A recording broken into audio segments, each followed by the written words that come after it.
dans la livraison d'informations vraies et authentiques, dans un univers inondé par les fake news.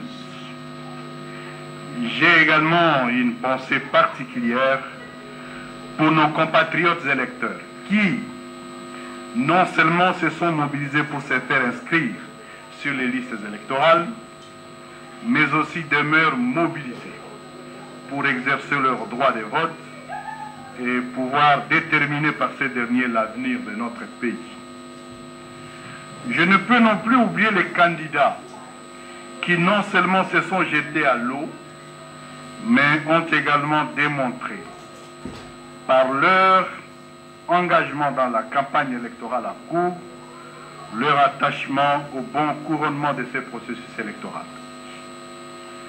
Pour ce faire, nous appelons les uns les autres au calme, en évitant tout quiproquo dans la perception de la communication de la CENI. Ceci dit, je m'en vais vous livrer les dernières évolutions du processus électoral depuis mon dernier point de presse du 13 décembre dernier. Il vous souviendra que lors du dit point de presse, j'avais fait état d'une évaluation préliminaire qui présentait les pertes de matériel calciné. Armé de sa détermination à conduire le processus à bon port conformément à son calendrier, la Commission électorale nationale indépendante avait, à la suite de cette évaluation préliminaire, rassuré quant à la poursuite du processus électoral. Pour ce faire, elle a pris des dispositions devant permettre de combler les déficits de matériel créés par le dit incendie.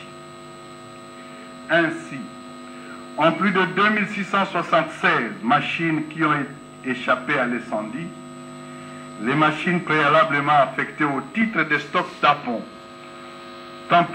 des entités administratives ont été ramenées des provinces vers Kinshasa.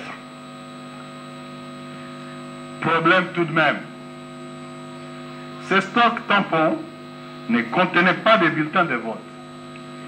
Il a donc fallu en commander auprès du fournisseur en Corée du Sud.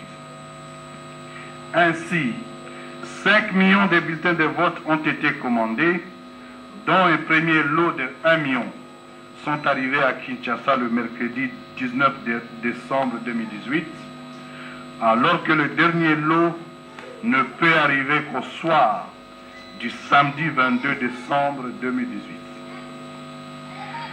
L'arrimage de ces machines issues du stock tampon avec le nouveau bulletin imprimé requiert, entre autres, non seulement la configuration, mais aussi l'initialisation de ces dernières en vue de les rendre compatibles aux circonscriptions de Kinshasa.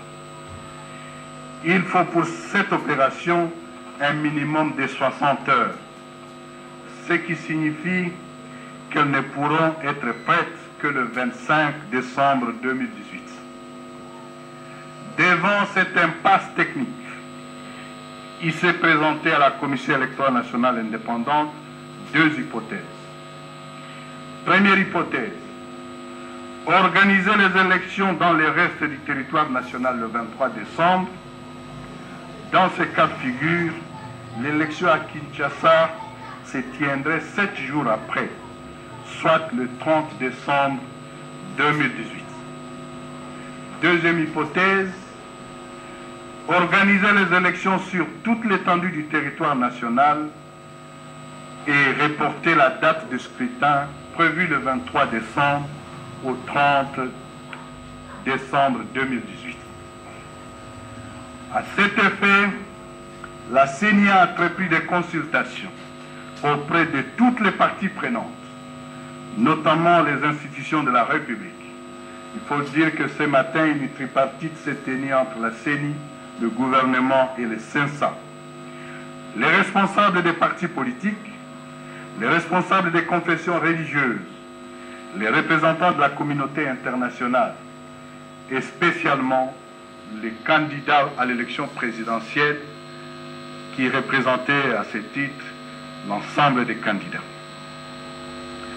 Forte des contributions constructives des parties prenantes, et étant donné le fait qu'on ne peut organiser les élections générales directes sans la province de Kinshasa et sans les électeurs quinois, soit 10% de l'électorat national, la deuxième hypothèse de l'inclusion de Kinshasa a prévalu sur celle de son exclusion. L'alinéa 2 de l'article 52 de la loi électorale impose que le vote pour les scrutins directs se tienne le dimanche ou un jour férié. Nous annonçons donc que le scrutin direct présidentiel, législatif, national et provincial auront lieu le 30 décembre 2018. Les ajustements occasionnés par ce décalage feront l'objet d'une décision subséquente qui sera rendue publique ce soir par la Commission électorale indépendante. Voilà donc ma communication de ce jour. Je me tiens à votre disposition pour d'éventuelles questions et je vous remercie. Merci, Excellence, Monsieur le Président. Nous allons commencer, nous prendrons une série de 3 questions d'abord. Nous vous prions de vous présenter, donner le nom de votre organe et ensuite poser votre question. Nous comptons sur la concision et la concision de vos questions. Merci. De toute façon, il ne devrait pas avoir de questions. L'élection aura lieu le 30 décembre. Dans exactement, au lieu du 23, c'est le 30 décembre, soit 7 jours après. Merci. Je vous remercie. Merci, Président, pour la parole. Eric Izamipo, antenne ATV.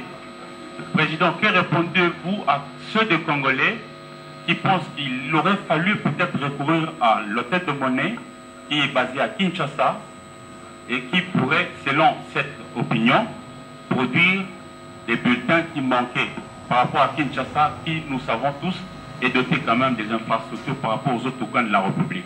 Que répondez-vous à ceux des Congolais qui pensent ainsi? Merci. On prend la réponse avant de passer à une prochaine question.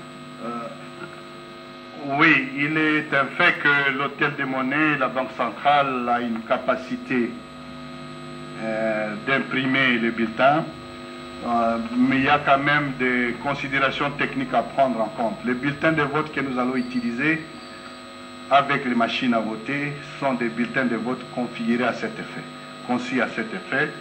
Il était de bonne loi que la commande se fasse auprès de l'imprimeur qui est le fournisseur des équipements. Bien plus, en imprimant en Corée du Sud, ça nous aura pris une semaine pour que nous ayons tous les stocks à Kinshasa. Cette capacité technique à l'intérieur du pays, nous n'en avons pas pour en faire à un temps record comme celui-là. Donc, nous avons pris la solution qui permettrait à ce que les élections se tiennent le plus rapidement possible, à défaut du fait que le 23, ça ne serait pas possible. Nous avons ajouté 7 jours. Merci beaucoup, Rachel Kitita, pour le compte d'Actu 30. L'élection aura lieu le 30 décembre. La campagne électorale prend fin demain. Est-ce qu'il y a une conséquence sur la campagne électorale? Et quand est-ce que les résultats, les premiers résultats seront connus si l'élection aura lieu le 30 décembre?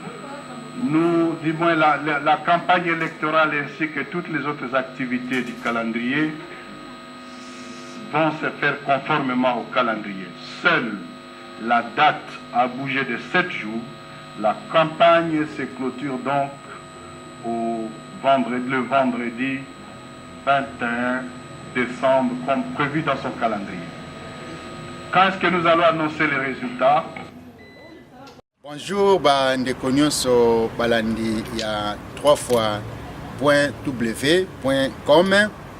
Tozali kopesa advice to tozali kosa publicité moko po na nzela ya Info 16. Awa tozali na kati ya Sheffield, donc tozali ko présenter tout tozali ko représenter Sheffield, tozali ko représenter Info 16 na kati ya Sheffield. Abengi bino nyonso boza partout dans le monde. bo s'abonner na kati ya site na biso o ezali www.info16.com. Kota na kati okozwa information nyonso oyo okosepela na yango. Bye. Hello, I'm Sheila Fonsu, originally from Angola. I'm here to talk about the Info6 website, which is an amazing that I would definitely recommend for you. If you are interested in fashion, shopping, politics, whatever, this website would be the perfect because it will give you like information about everything around all over the world. If you are a foreign student like me who is in England and from Angola and want to get more information about back home, please do so. The website will be down here. It's www.info6.com. Please do it now. I'll see you. Muito bom dia, boa tarde, boa noite. Gostaria de vos convidar para subscreverem o canal www.info16.com. Nesse canal você vai encontrar muitas informações, qualquer informação que você quiser, política, música, moda, fashion, educação. Então subscrevam esse canal e fiquem em paz. Boko tá na Info6, Boko zua informação a solo. Please subscribe to www.info6.com. Like the video, watch the video, info6.com. Like the video, watch the video. Botala Info6, Botala Info6, Botala Info6. Sit Iban Omboka. Sit Iban Omboka.